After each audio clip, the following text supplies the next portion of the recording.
উনি আমাকে পরিচালিত করবেন। ইনশাআল্লাহ আমি জনপ্রতিনিধি হব, আমি ডিক্টেটর হব না। আমি আপনাদের সুখে দুঃখে আপনাদের পাশে থাকতে চাই। আমাকে গ্রহণ করতে রাজি আছেন কিনা? আপনারা আমাকে সাক্ষ্য দেবেন, যেই দল ক্ষমতায় থাকে সেই দলের এমপির দ্বারা উন্নয়ন বেশি হয় নাকি ক্ষমতায় যে না থাকে তার দ্বারা উন্নয়ন বেশি হয়? আমি আজকে পরিষ্কার ভাষায় বলছি, এদেশের আগামী দিনে প্রধানমন্ত্রী হবে জনাব তারেক রহমান।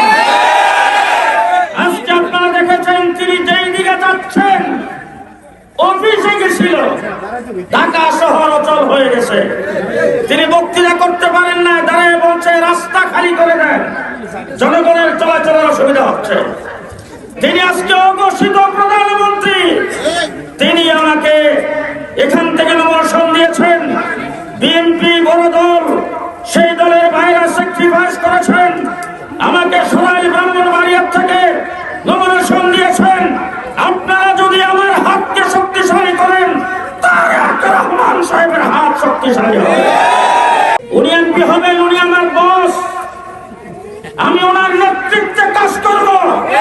আপনাদের যা কিছু প্রয়োজন আমার দ্বারা যদি না হয়, আপনারা বিচার দেওয়ার জায়গা আছে। আমার শ্যামল ভাই আমাকে রহমানি করবেন।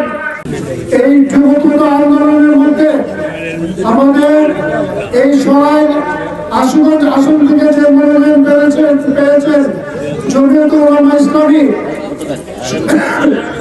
কেন্দ্রীয় সহসভাপতি জনাব জুনায়েদ আল হাবিবি, উনি কিন্তু আমাদের এই যুবপূর্ণ আন্দোলনের একজন পরিচিত নেতা। প্রায় দীর্ঘ 24 মাস উনি জেলে ছিলেন এই ফ্যাসিস্ট সরকারের বিরুদ্ধে আন্দোলন করতে গিয়ে। ওনার কিন্তু এই ফ্যাসিস্ট সরকারের বিরুদ্ধে বিএনপির পাশাপাশি এই জমিয়ত ইসলামের এই জুনায়েদ আল হাবিবের অবদান ছিল। সেই জন্য আমাদের মাননীয় ভারপ্রাপ্ত চেয়ারম্যান জনাব তারেক রহমান এই জমির ক্ষেত ছাড়তে আজকে যে আসনটি সরাইল এবং আশুগঞ্জ আসনটি, সরাইল ব্রাহ্মণবাড়িয়া 2 আসনটি আমাদের এই জমিয়ত উলামা ইসলামকে উপহার দিয়েছেন। খেজুর গাছ তো আপনারা ধানের শীষ মনে করে আমাদের নির্বাচন দিয়ে আগামী দিনে নির্বাচন করতে হবে। আমরা দলের থেকে ইতিমধ্যে জানেন যে যারা আমাদের দলের বাইরে নির্বাচন করেছে তাদেরকে ইতিমধ্যে দল বহিষ্কার করেছে। যারা বহিষ্কৃত হয়েছে তারা কিন্তু আমাদের দল থেকে বেনিফিট নিয়েছে এবং আজকে যে তারা বড় বড় কথা বলে বিএনপির কারণেই তারা এই সারা বাংলাদেশে আজকে কিন্তু তারা আপনারা দেখেন সোশ্যাল মিডিয়াতে তারা কিন্তু বিএনপিকে কটাক্ষ করে বলে, কটাক্ষ করে কথা বলে। আমরা বলতে চাই কোন ব্যক্তির কাছে বিএনপি হারবে না।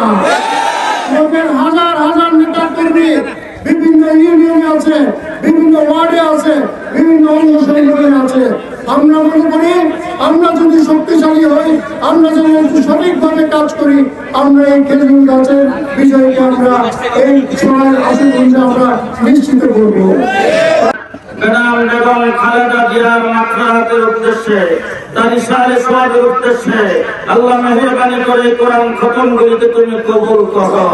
ইয়া আল্লাহ, এই কোরআন খতমের সওয়াব মুহাম্মদুর রাসূলুল্লাহ সাল্লাল্লাহু আলাইহি ওয়াসাল্লামের রওজা মুবারকে পৌঁছায় দাও। ইয়া দুআ কবুল আর মঞ্জুর করে নাও।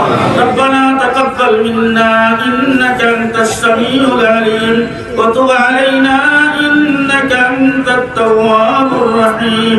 সুবহান রাব্বিকা রাব্বিল ইজ্জাতি আম্মা ইয়াসিফুন ওয়া সালামুন আলাল মুরসালিন ওয়ালহামদুলিল্লাহি